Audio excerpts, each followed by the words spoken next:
तर मित्रांनो, लग्नानंतर होईलच प्रेम या मालिकेच्या 15 डिसेंबरच्या एपिसोडमध्ये भारी ट्विस्ट बघायला मिळतोय. आणि ट्विस्ट असा असणार आहे की काव्या यांचा लग्नातला तो रूममधला फोटो बघते. ती पार्थला म्हणते, पार्थ आता हे फोटो नको, आपण हसरे फोटो लावू.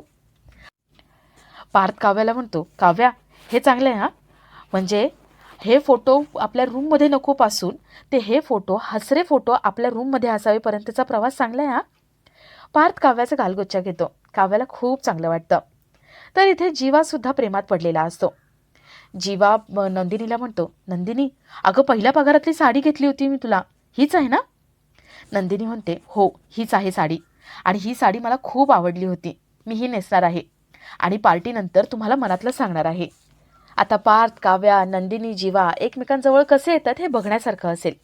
तर या सगळ्याची सुरुवात ही अशी होते की रम्या, वसू घरी आलेले असतात आणि ते विचार करतात की आपण सगळ्यांसमोर हे पुरावे आणायचे, पण आपलं नाव पुढे येत आहे कामा नये, नाहीतर सगळं आपल्यावरच शेकेल. ते विचार करतात की कुणाला बळीचा बकरा बनवायचं. तेवढे तिथे पिहू येते. पिहू म्हणते, परवा सक्सेस पार्टी आहे ना, आणि त्यासाठी मी सगळ्यांचे बाईट घेते, तुमच्या दोघींचे राहिलेत. रम्या, वसू एकमेकांकडे बघतात आणि म्हणतात, हा आहे बळीचा बकरा. त्या खुश होतात आणि पिहूकडे जातात. तर दुसऱ्या दिवशी पार्थ, काव्या, जीवा, नंदिनी घरी येतात. मानिनी सगळ्यांना आमंत्रण देतच असते आणि तेवढ्यात ते घरी येतात. ते तिला भॉ करतात. मानिनी त्या सगळ्यांवरती रागावलेली असते. सगळे कूर्गला जातात असं सांगून फार्म हाऊसला गेले आणि कूर्गची ट्रिप कॅन्सल झाली हे फोन करून कळवावं असं कुणाला वाटलं नाही, म्हणून ती रागावलेली असते. सगळे मिळून तिचा राग घालवतात आणि मानिनीला सगळं सांगतात. फार्म हाऊसवरती काय काय मजा केली, काय काय खेळ खेळले सगळं सांगतात. रम्या, वसू हे सगळं किचनमध्ये उभं राहून ऐकत असतात. या चौघांनी फार्म हाऊसवरती एवढी मजा केली हे ऐकून रम्याच्या जीवाची आग होत असते. रम्याची चिडचिड चालू असते. वसू म्हणते, अगं करू देत ना, त्यांना काय हसायचं ते हसू देत, कारण आता जास्त वेळ हसणार नाही आहेत ते. या चौघांचेही हसण्याचे दिवस आता संपले आहेत आणि ते हसण्याचे दिवस परत कधीच येणार नाही. रम्या म्हणते, पण आई मला एक कळत नाहीये, हे जीवा, काव्या दोघं सगळं विसरून कसं काय पुढे जात आहेत? म्हणजे यांनी असं तर ठरवलं नसेल ना की जुनं सगळं विसरून जायचं आणि नव्याने सुरुवात करायची, नवं नातं स्वीकारायचं? वसू म्हणते, अगं करू देत ग, त्यांनी किती जरी ठरवलं ना तरी काही उपयोग होणार नाहीये. त्यांना कल्पना सुद्धा नाहीये की आपण काय केलंय ते. काही तासात त्यांच्या आयुष्यामध्ये उलथापालथ होणार आहे आणि आपण घडवणार आहोत. रम्या म्हणते, पण आई मला आतून असं वाटतंय ना की आपण जे ठरवलं तसं काही होणार नाहीये, काहीतरी वेगळं घडणार आहे. वसू म्हणते, नाही ग, असं काही होणार नाहीये. अगं हे यांचे हसण्याचे शेवटचे दिवस आहेत. पार्टीनंतर यांचे चेहरे बघण्यासारखे असतील आणि आपण आहोत ना, आपण तसं करायचं. तू अजिबात टेन्शन घेऊ नको. रम्या विचारते, आई ते गिफ्ट्स, पुरावे वगैरे सगळं नीट ठेवलंय ना? वसू म्हणते, हो ग, बॅगेत ठेवले आणि बॅग आपल्या रूममध्ये, तू काही काळजी करू नको, चल स्वयंपाक कर. दोघे पुन्हा स्वयंपाक करायला लागतात. तर इथे पार्थ, काव्या रूममध्ये येतात. पार्थ काव्याला असं वाटतं की आपण डिवोर्स घेण्याचा निर्णय घेतला होता तो आईबाबांना सांगितला नाही. त्यांना जेव्हा कळेल तर त्यांना वाईट वाटेल. आपण घरात सगळं सांगायला हवं. सांगायचं ते दोघं ठरवतात, पण त्यांना भीतीसुद्धा वाटत असते. आईबाबांना काही झालं तर? ते दोघं टेन्शनमध्ये विचार करत बसलेले असतात. तर इकडे रम्या, वसू यांच्या रूममध्ये आशाताई साफसफाई करायला जातात. सगळ्या वस्तू त्या बाहेर काढून साफसफाई करत असतात आणि त्याच्यामध्ये बॅगसुद्धा असते. बॅगला धक्का लागतो आणि ती बॅग वरून खाली पडते. मानिनी सगळ्यांना फोनवरती आमंत्रण देतच असते. तिच्या पायाजवळ ती बॅग पडते.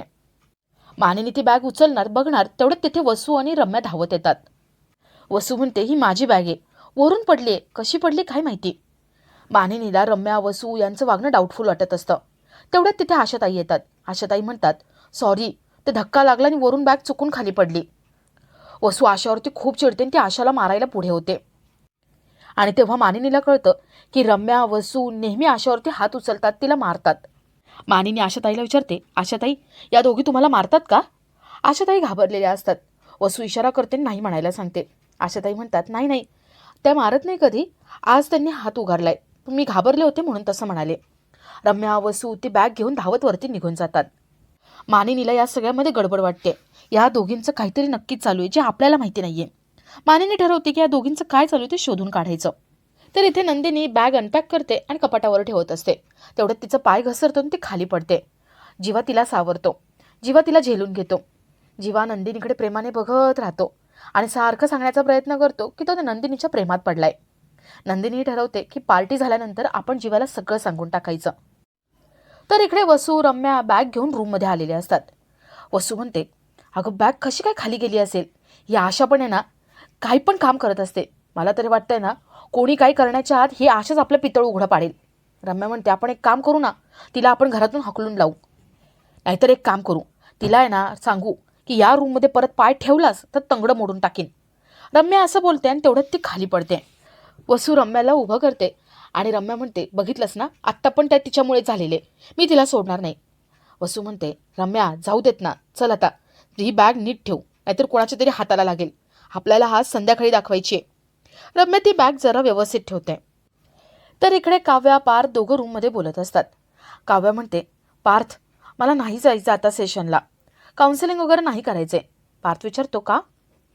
काव्य मनामध्ये बोलत असते की मला हे लग्न हवंय, मला तुमच्या नावचं मंगळसूत्र गळ्यामध्ये हवंय, मला आयुष्यभर तुमच्यासोबत राहायचंय, तुमच्यासोबत मोठं व्हायचंय आणि तुमच्यासोबतच म्हातारं व्हायचंय. पार्थला काहीच कळत नाही. काव्याची चिडचिड होते आणि काव्या रागाच्या भरात पटकन बोलून जाते की मला हे लग्न हवंय. पार्थ तिच्याकडे प्रेमाने बघत राहतो आणि काव्या लाजत असते. आणि आपला आजचा हा भाग इथेच संपतो. तर मालिकेच्या 15 डिसेंबरच्या एपिसोडमध्ये काव्या पार्थ हे दोघं फोटो बघत असतात. काव्या म्हणते पार्थ हा फोटो नको आता आपल्या रूममध्ये, आपण हसरे फोटो लावू, पुन्हा एकदा लग्न करू. पार्थ म्हणतो वा, हा फोटो नको पासून हसरे फोटो आपल्या रूममध्ये लावू, इथपर्यंतचा प्रवास छान होता, माझ्या मांजरीने छान प्रवास केला. पार्थ काव्याचा गालगुच्चा घेतो, काव्याला ते आवडतं. तर इथे नंदिनी जीवाला म्हणते जीवा ही साडी बघा, आज संध्याकाळी हीच साडी नेसते. जीवा म्हणतो ही साडी मी तर माझ्या पहिल्या पगारातून घेतली होती ना. नंदिनी म्हणते हो, ही साडी तुम्ही पहिल्या पगारातून घेतली होती, मी अजून जपून ठेवली आहे, आता मी नेसणार आहे. जीवा म्हणतो म्हणजे भलतीच आवडलेली दिसतेय. नंदिनी मनात म्हणते फक्त साडी नाही हा, तुम्ही सुद्धा खूप आवडू लागले आहात, पार्टीनंतर मी मनातलं सगळं सांगणार आहे.